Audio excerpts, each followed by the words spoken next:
Oi, gente, tudo bem? Hoje a gente vai falar um pouco sobre alguns incisos do artigo 5º da Constituição Federal. A princípio, no caput do artigo 5º, diz que todos são iguais perante a lei, sem distinção de qualquer natureza, garantindo-se aos brasileiros e aos estrangeiros residentes no país a inviolabilidade do direito à vida, à liberdade, à igualdade, à segurança e à propriedade nos termos seguintes. O primeiro inciso fala que os homens e mulheres são iguais em direitos e obrigações. Nos termos dessa Constituição, basicamente, a lei garante a igualdade de gênero, que é a mulher e os homens terem os mesmos direitos, o que na realidade não acontece. Desde o século XVIII, as mulheres se mobilizam por direitos civis, políticos e sociais, incluindo reivindicações como o direito ao voto, ao divórcio, à educação, à igualdade salarial, além de condições adequadas de trabalho, direitos sexuais e reprodutivos. No segundo inciso, fala que ninguém será obrigado a fazer ou deixar de fazer alguma coisa senão em virtude da lei.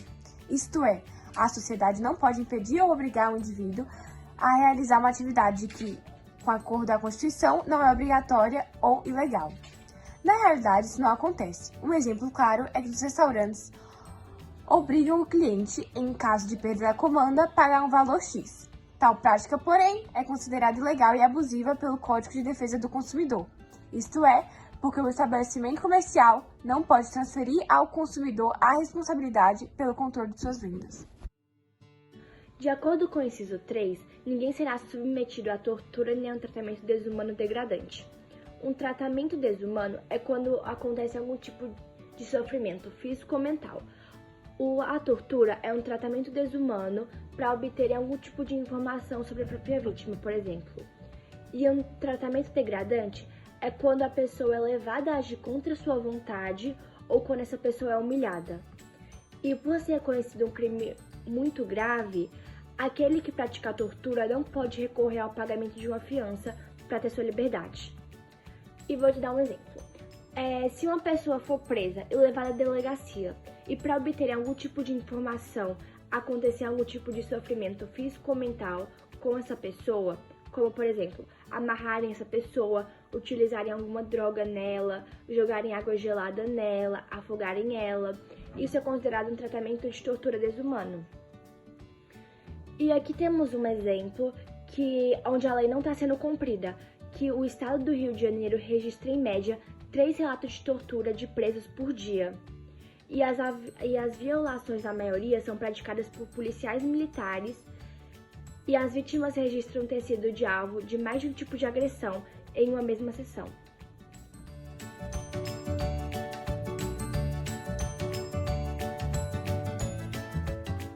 De acordo com o inciso 4, é livre a manifestação do pensamento, sendo vedado o anonimato. Ou seja, podemos expressar nossas opiniões e pensamentos sem que o Estado ou qualquer outra pessoa nos impeça, mas não podemos desrespeitar ou ofender qualquer outra lei do país. Vamos dar um exemplo. Sua professora tem um blog, onde nesse blog ela escreve sobre o que ela quiser, mas ela não concorda com alguma política da Secretaria da Educação de seu município e faz alguma crítica sobre isso no seu blog. Mas como ela tem a liberdade de manifestação do pensamento, ela pode fazer essas críticas normais, mas ela precisa se identificar, deixando clara que é o autor do conteúdo.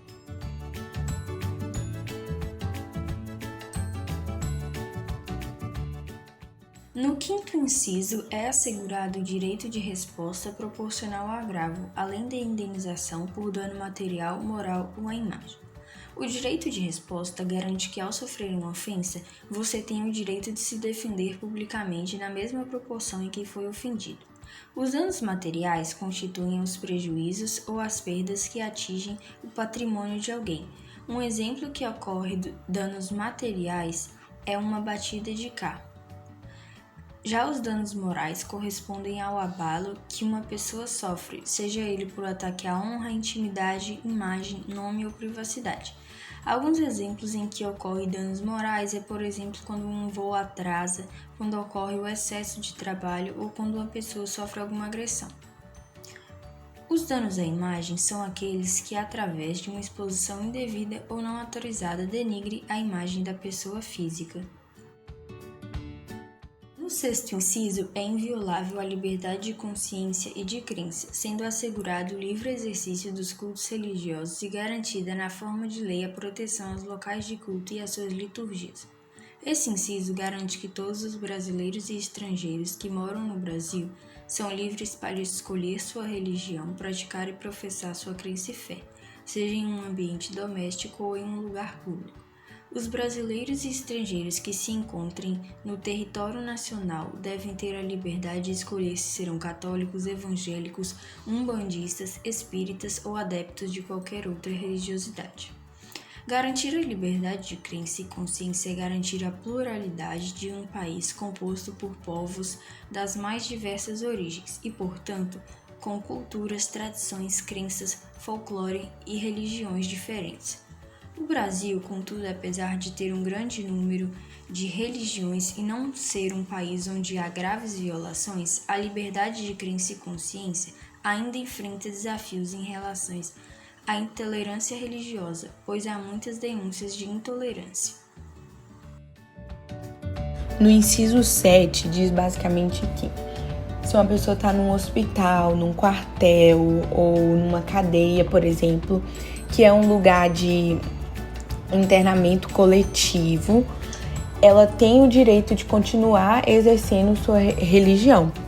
E se for preciso, líderes religiosos podem ir nesses locais para realizar missas, cultos.